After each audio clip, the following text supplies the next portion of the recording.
भाई हराम तो गुनाह का काम होता है। हराम से तो अल्लाह पाक ने हमें मना फरमाया है। हराम से तो हर मोमिन बचा करता है। तो फिर क्यों खाना ए काबा को हम मस्जिदुल हराम कहते हैं? यह है वो सवाल जिसका जवाब आज की वीडियो में हम खोजेंगे।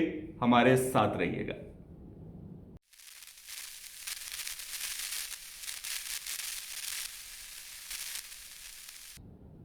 कहता हूं सच कि झूठ की आदत नहीं मुझे।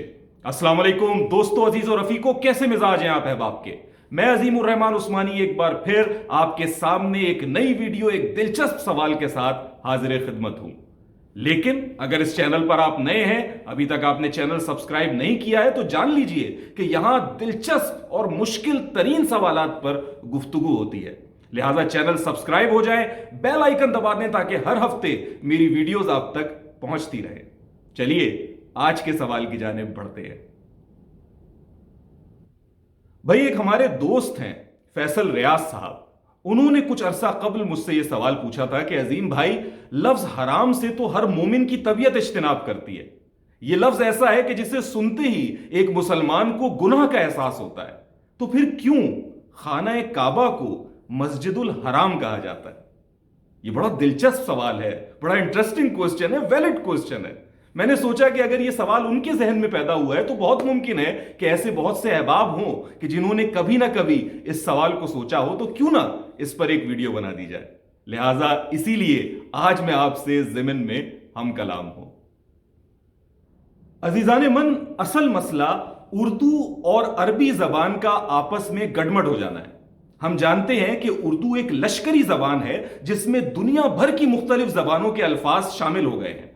फिर वो अंग्रेजी हो, फारसी हो, हिंदी हो या अरबी हो, उनके अल्फाज इस उर्दू में ऐसे शामिल हुए हैं कि अब वो उर्दू समझकर ही बोले जाते हैं। अलमिया यह है कि अरबी जबान से जब कुछ अल्फाज उर्दू में मुंतकिल हुए तो वो अल्फाज तो बाकी रह गए, लेकिन उनके मानी जुज़वी या कुल्ली तौर पर तब्दील होकर रह गए। इसकी कुछ मिसालें मैं आपके सामने पेश करता हूं। जैसे अरबी में एक लफ्ज है फितना। ये फितना लफ्ज अब उर्दू में भी बोला जाता है, लेकिन जब हम उर्दू में फितना लफ्ज कहते हैं तो हमारे जहन में फौरन एक मनफी तासुर पैदा होता है कि भाई फला शख्स फितना है, फला फिरका फितना है। लेकिन अरबी जबान में फितना जरूरी नहीं है कि मनफी अल्फाज में इस्तेमाल हो, बल्कि यह सिर्फ इम्तिहान के लिए भी इस्तेमाल होता है। लिहाजा कुरान हकीम में औलाद को, माल को, सबको फितना कहा गया है कि यह इम्तिहान है, इससे अल्लाह ताला आपको टेस्ट करते हैं। तो अरबी में फितना इम्तिहान के लिए इस्तेमाल हो रहा है और उर्दू में हम फितने से मुराद लेते हैं कि कोई शख्स जो फसादी हो, जो नुकसान पहुंचा रहा हो, सिर्फ वही फितना है। तो देखिए पूरे अल्फाज के जो मानी है, जो उसका तासुर है, वो तब्दील होकर रह गया। इसी तरीके से देखिए लफ्ज जाहिल। जब उर्दू में हम लफ्ज जाहिल इस्तेमाल करते हैं तो हमारे जहन में होता है कि वो शख्स जो पढ़ा लिखा ना हो वो जाहिल होता है, लेकिन अरबी में ऐसा नहीं है। अरबी में पढ़े लिखे के मुखालफत में दीगर अल्फाज इस्तेमाल होते हैं, जैसे कि उम्मी।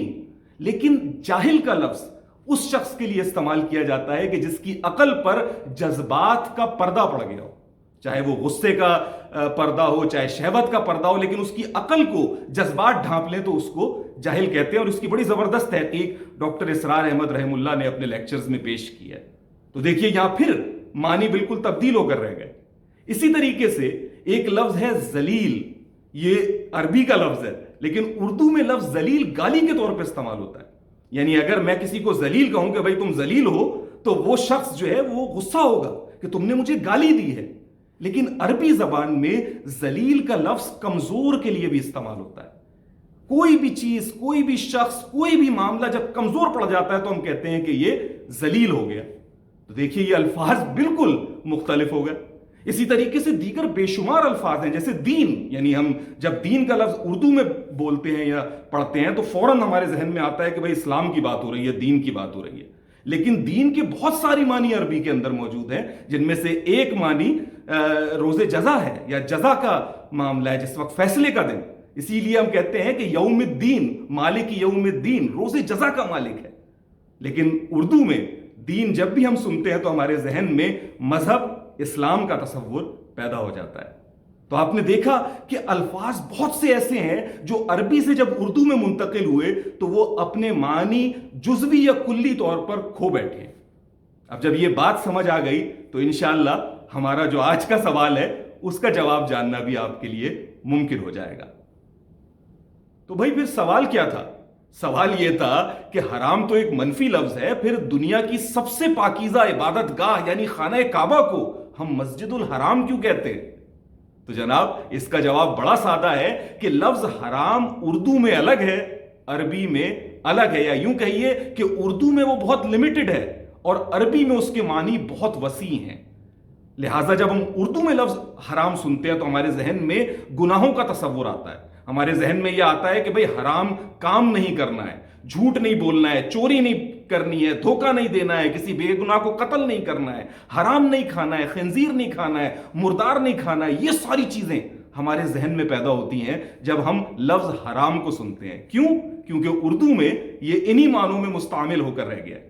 لیکن جب ہم عربی کی بات کرتے ہیں تو لفظ حرام کے ایک معنی تو یہی ہیں جو کہ ہم اردو میں استعمال کر رہے ہیں، لیکن اس کے وسیع معنی یا یہ کہیے کہ جو بنیادی معنی ہے وہ یہ ہے کہ حرمت اور عزت والی حدود، یعنی حرام لفظ حرم سے نکلا ہے، ہے رے میم، حرمت، یہ عزت والی حدود، عزت والی جگہ، اس کو بھی حرام سے تعبیر کیا جا سکتا ہے یا حرم سے تعبیر کیا جا سکتا ہے۔